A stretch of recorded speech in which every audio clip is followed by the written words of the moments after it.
And thanks for being with us. We're live in Washington, D.C. And coming up on the program, we've got the latest on the conflict in the Middle East. And after a statewide manhunt, the suspected shooter in the political assassination of an elected official is now in custody in Minnesota. More on these and other stories. But first, a look at the latest headlines. Oil prices drop after surging 7% on June 13th as fears of a wider Middle East conflict ease, even as Israel and Iran continue trading missile strikes and threats of further attacks.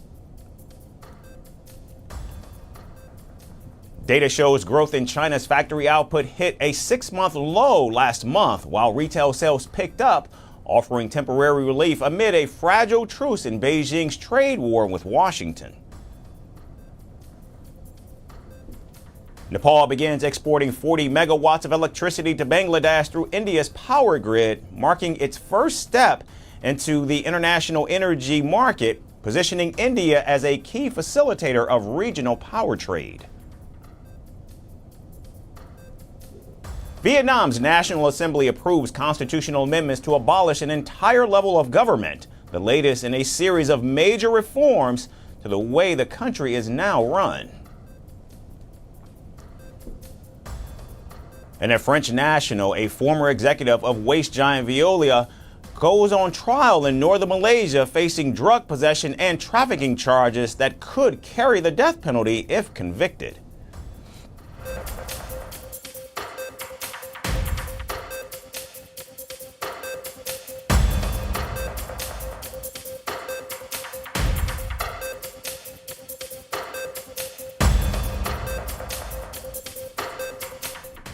We begin with the deadly conflict between Israel and Iran, which has entered its 4th day and continues to escalate at an alarming pace. Overnight, both countries launched new waves of missile attacks, ignoring growing international calls for restraint. Iran struck key Israeli infrastructure early on Monday, including a major oil refinery and parts of its power grid, as explosions lit up the skies over Tel Aviv, Haifa, and other densely populated cities. At least 5 people were killed and more than 100 injured in the latest round of Iranian missile strikes, according to Israel's emergency service. Several residential buildings were destroyed in central and coastal cities, and fires broke out at a power plant near Haifa. In fact, one of the strikes occurred just hundreds of meters from the U.S. Embassy in Tel Aviv, which sustained minor damage. However, no injuries were in fact reported there. Behind me, this is the result of the latest barrage of rockets fired at our residential communities by Iran. It's continuing the pattern as we're seeing. Each and every one of these scenes are targeting residential communities, civilians in their homes. Meanwhile, Israeli residents described chaotic scenes. People took shelter in designated zones as sirens blared. The fear, they said, wasn't just from the explosion, it was from the uncertainty of what could come next. After we received the alerts at night, we entered to the safe room. We waited. There was a siren. Within a minute and a half after the siren, we felt supersonic booms. Up there, very strong booms. Half a minute later, we felt the explosion inside the apartment. After that, when we opened the safe room's door, we were shocked. The entire apartment was completely dismantled. Nothing was left. Iran, too, is absorbing heavy losses, and the country's health ministry reported over 200 deaths and over 1,200 injuries, with the vast majority to civilians.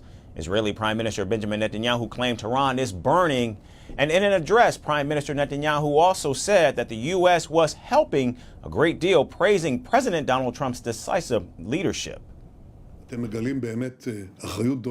Our wonderful pilots are above Tehran. Tehran is burning. But we are aiming not at civilians, even though we told them to evaluate, and they are evaluating massive evacuation. It's happening now. You don't hear of it because the Iranians are hiding it. But this is what is happening. I talk to President Donald Trump every few days. Minister Ron Dermer is assisting. He is talking to senior U.S. administration officials. I really appreciate President Trump's decisive leadership on this issue. Israel's Air Force also struck multiple command centers belonging to Iran's elite Quds force in Tehran. And these centers, according to the Israeli Defense Forces, were actively coordinating attacks on Israel using Iran's network of proxies in the region. Video released by the IDF showed 10 key sites hit in the capital, and Israel also confirmed that these operations are part of a broader campaign that will continue for weeks, not days, with support from Washington. No one will bring us down on our knees.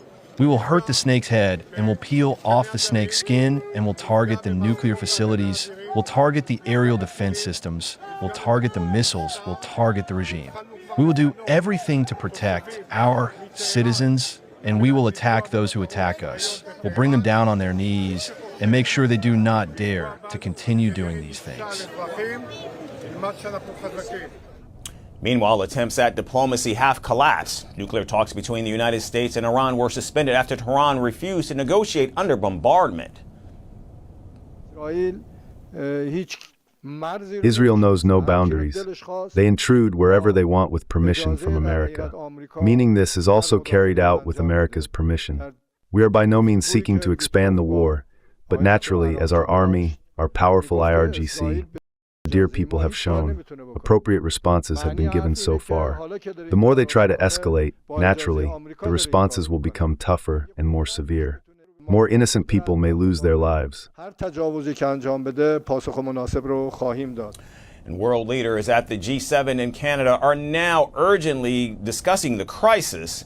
Even oil markets reacted with a slight rise, and global financial systems remain largely stable for now. With missiles still flying, diplomacy sidelined, and regional tensions boiling over, the conflict shows no signs of cooling, and the worst may still be ahead. With no signs of de-escalation in sight, the focus now shifts from politics to military power. Israel and Iran are no longer hiding behind proxies or plausible deniability. In fact, they're directly trading fire. And behind the headlines, deeper strategic questions are emerging. Who has the numbers? Who has the technological edge? And if this escalation continues, what level of destruction could it unleash? As the risks rise, our next report breaks down how the two militaries compare on land, at sea, in the air, and beyond.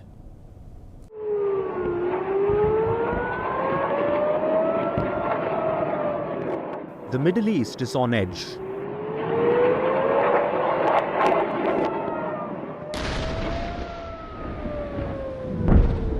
Iran and Israel are trading blows directly.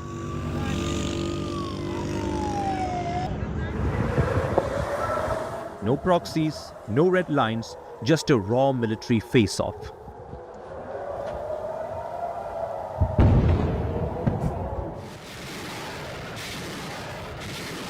On one side, a nation with allegedly the region's biggest missile stockpile.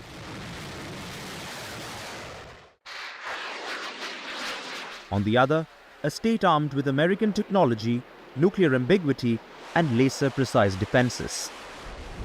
So who holds the edge? Let's break it down for you.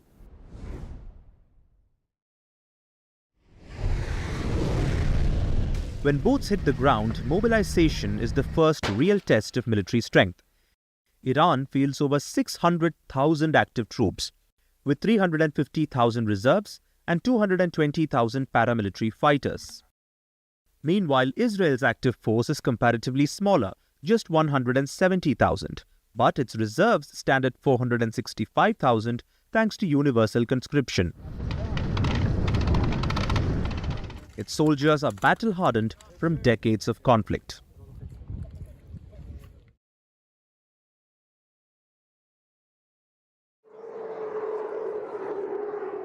When it comes to air dominance and striking range, Israel and Iran present a very different picture. Iran reportedly has 551 aircraft in its fleet, out of which 188 are fighter jets, mostly aged ones from the Shah era or reverse-engineered designs. In contrast, Israel has over 600 aircraft. Of this, Tel Aviv has 240 fighter jets in its inventory, including American-made F-35s and F-16s.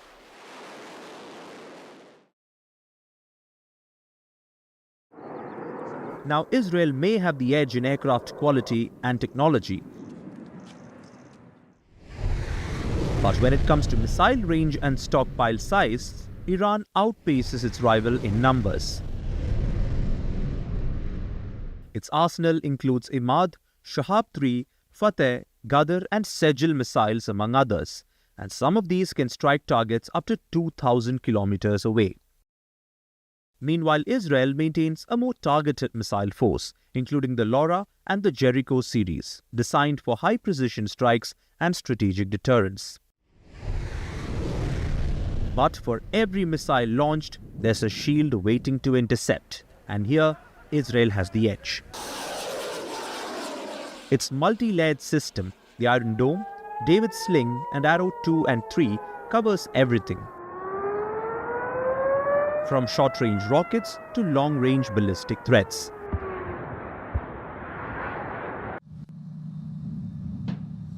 Iran has also modernized its air defenses, importing Russia's S-300 and deploying domestic systems like Bavar 373 and Korat 15. Despite Tehran's claims of S-400 level capabilities, recent Israeli strikes have slipped through with relative ease. On land, Iran again outsizes Israel. It has over 1,700 tanks and nearly 66,000 armored vehicles. In comparison, Israel maintains a highly mobile force of 1,300 tanks and around 36,000 vehicles.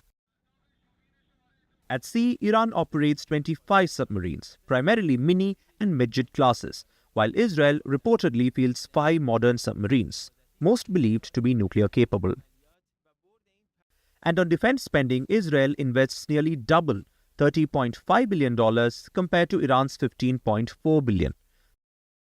So as this conflict grows, Iran brings the numbers and Israel brings the precision. One relies on volume and reach, the other on speed, technology and interception. But with this level of firepower on both sides, further escalation won't just raise the stakes. It risks unleashing wider regional instability and a human cost far beyond the battlefield.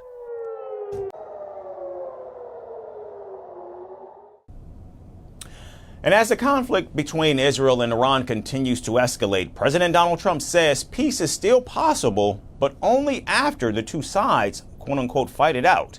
The president made the remarks on Sunday before leaving for the G7 summit in Canada as fresh waves of attacks between the two Middle Eastern rivals raised fears of a broader regional war. I hope there's going to be a deal. I think it's time for a deal, and we'll see what happens, but sometimes they have to fight it out, but we're going to see what happens. I think there's a good chance there'll be a deal. And yesterday, taking to his social media platform Truth Social, President Trump even doubled down on his claim that peace is within reach. Iran and Israel should make a deal and will make a deal, he wrote. President Trump also claimed that behind-the-scenes meetings and calls were already underway to calm tensions. The president pointed to past foreign policy moves, including claims that he de-escalated tensions between India and Pakistan by using U.S. trade incentives to encourage dialogue, a far cry from what New Delhi says. He said the same could happen now with Iran and Israel. Despite ongoing missile strikes and mass bombings, President Trump remained confident that a peace deal is in fact possible. Something like this had to happen because I think even from both sides, but something like this had to happen. They want to talk and they will be talking. President Trump also warned Iran against retaliating against the United States. He said, and I quote, "If Iran hits the U.S., the response will be at levels never seen before." Meanwhile, President Trump rejected reports that Israel had proposed assassinating Iran's supreme leader, Ayatollah Ali Khamenei. Now, according to a U.S. official, Israel had recently shared a credible plan with the White House, but the president turned it down. Israeli Prime Minister Benjamin Netanyahu did not confirm the plan, but stated, and I quote, "We'll do what we need to do." There's so many false reports of conversations that never happened, and I'm not going to get into that, but I can tell you, I think that we do what we need to do. We'll do what we need to do.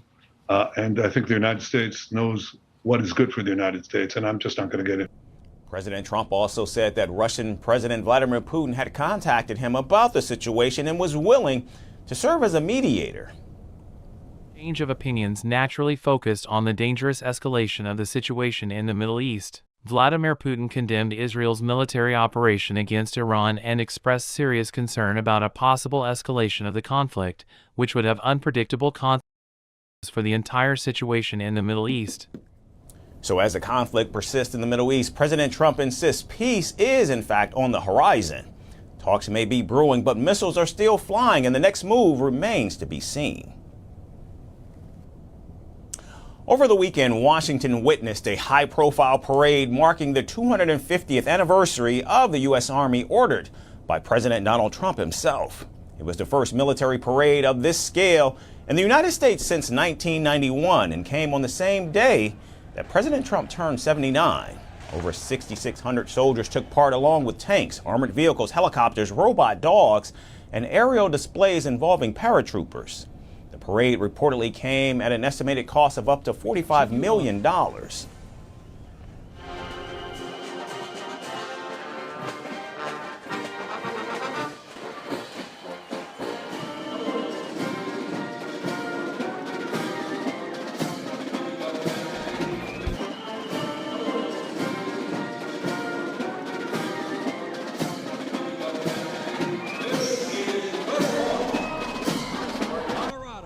But despite the massive scale, the spectacle drew sharp criticism and was believed to be by many a lackluster event. In fact, social media users criticized the parade's presentation, pointing to sloppy marching, poor formation, and low crowd energy. Visuals, in fact, showed tanks passing in complete silence, while others showed sparse audiences and out-of-sync troops.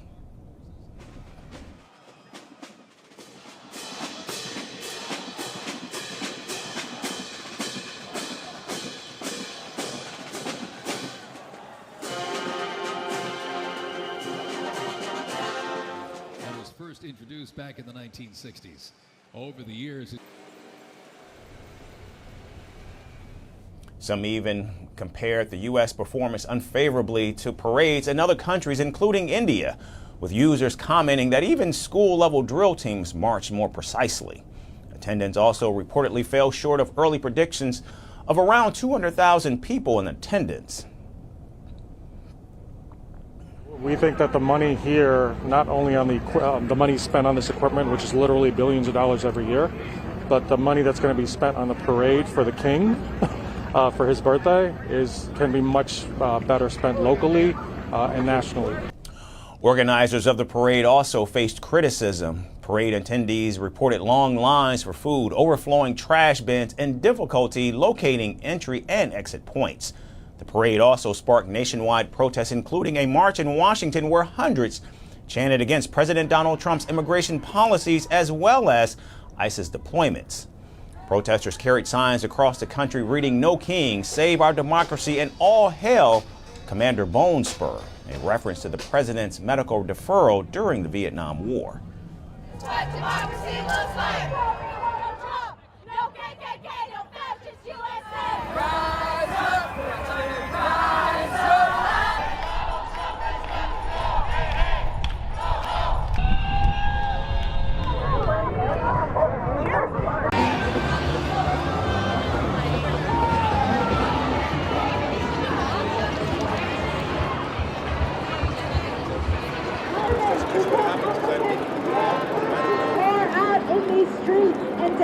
We built this country strictly on the no kings rule, my country, my body, or my bank policy.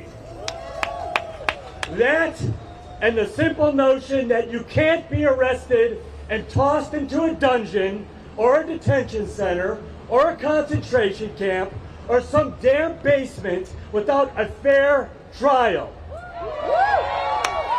We don't with that.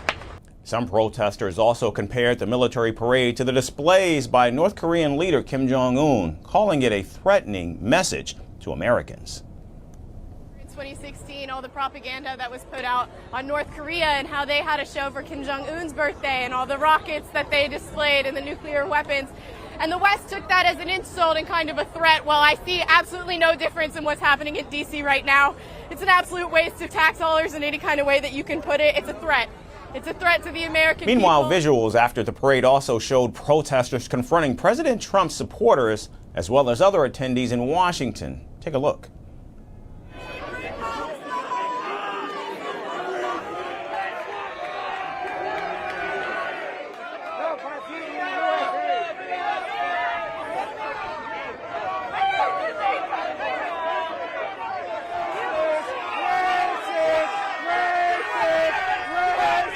President Trump claimed the event was meant to honor the military and that it was a magnificent display. But still, for many, the parade laid bare a deeper divide over patriotism, power, and priorities in President Donald Trump's America. And finally, a chilling manhunt came to a close yesterday with the arrest of a 57-year-old suspected shooter who allegedly posed as a police officer to carry out a deadly political attack in Minnesota on Saturday. 57-year-old Vance Bolter is accused of fatally shooting Minnesota House Democratic leader Melissa Hortman and her husband at their home. Here's more from Minnesota. A shocking act of violence has rocked Minnesota's political landscape, as State Representative Melissa Hortman and her husband, Mark, were gunned down in what Governor Tim Walz described as a politically motivated assassination. State Senator John Hoffman and his wife Yvette were also shot and seriously wounded in a separate but connected attacks last week. The suspect, 57-year-old Vance Bolter, was apprehended on June 15th in a rural area of Sibley County. Authorities say he was heavily armed and dressed in a law enforcement-style uniform, so convincing that most civilians wouldn't notice the difference. He now faces 2 counts of second-degree murder and 2 counts of attempted murder. After a 2-day manhunt, 2 sleepless nights, law enforcement have apprehended Vance Bolter. That's 48 hours that law enforcement involved in a complex and dangerous manhunt. Spent Father's Day away from their families to deliver justice for Melissa and Mark Hortman and their children who spent this Father's Day alone. Bolter is alleged to have fled on foot after opening fire at Hortman's Brooklyn Park residence. Just prior, he reportedly shot Senator Hoffman and his wife at their home nearby.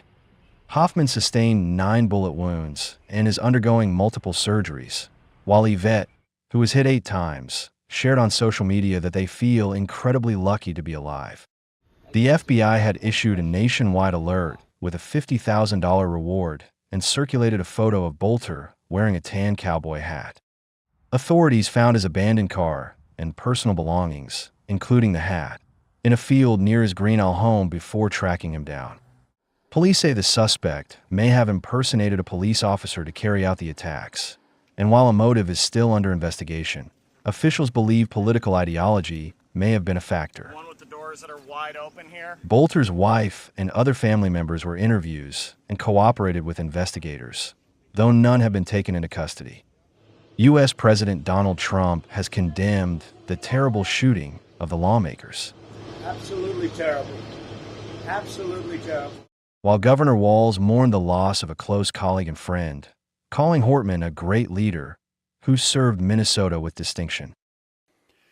To Melissa and Mark's family, I cannot fathom your pain and the grief that you're going through.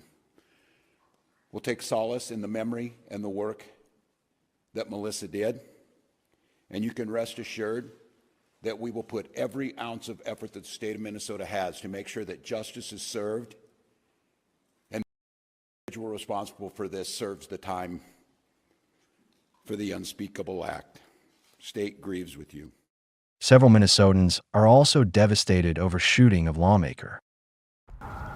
We've lost such a wonderful person in our government. She was doing so much for the families of Minnesota, and to lose her is tragic. I can't believe she's gone. A country founded on democracy, and I mean, we have disagreements, but we're supposed to solve those peacefully and through the democratic process, not through violence. I don't know, it's just, I don't think I'm alone in saying I think the country's in the worst state it's been in since the Civil War, and I think I hope it's going to get better, but I'm afraid it's going to get a lot worse before it does. The attack has not only claimed lives and left others gravely injured, but also shattered the sense of security for public servants across the nation. As investigators work to unravel the motive behind this politically charged tragedy, questions about the safety of elected officials and the potential consequences of growing political extremism loom large. That's our show for today, everyone. We certainly thank all of you for taking time to tune in. We look forward to seeing you once again tomorrow. Thanks again, everyone, for watching.